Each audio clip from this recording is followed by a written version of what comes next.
The silence of the world. How Hollywood helped bury Gaza. In a world where voices rise for fictional superheroes and artificial injustices in cinematic universes, the real suffering of innocent people is met with a deafening silence.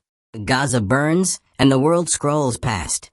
Children are buried beneath rubble. Mothers cry over body bags. Fathers carry lifeless sons in broken arms. And yet, the world remains still, unmoved, uninvolved. Why? Because we have been conditioned not to see. For the last 3 decades, Hollywood has crafted a very specific narrative. The Muslim is the villain, the terrorist, the backward, angry, irrational extremist. From True Lies to American Sniper, from the nameless Middle Eastern threats in every spy movie to entire franchises that use Arabic script as a background for danger, an entire people, an entire faith has been reduced to a stereotype.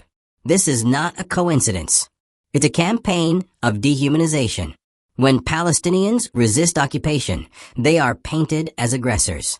When homes are demolished and families displaced, the media echoes words like conflict, clashes, and self-defense. Never genocide. Never ethnic cleansing. Never apartheid. Why?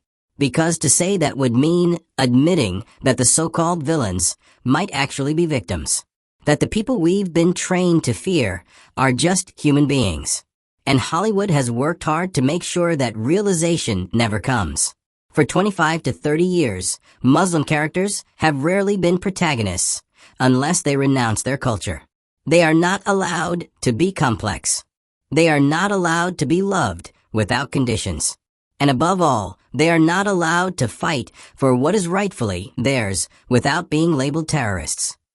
So when Gaza bleeds, when bombs flatten entire neighborhoods, when hospitals are turned into graveyards, when food and water are denied to millions, the world hesitates. Not because there is no horror, but because the victims have been painted as deserving. That is the cruel legacy of Hollywood. It taught the world that some lives are cinematic tragedies, while others are acceptable losses. That the death of a white child demands justice, but the death of a brown child demands context. It trained us to justify state violence, to excuse occupation, to twist resistance into terror. The silence over Gaza is not a mystery. It is the result of decades of storytelling, where Muslims are never heroes, and their pain is never the plot.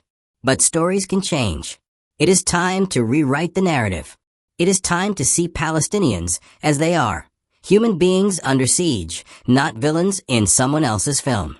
It is time to hold accountable not just the politicians and the militaries, but the media industries that helped make their deaths invisible.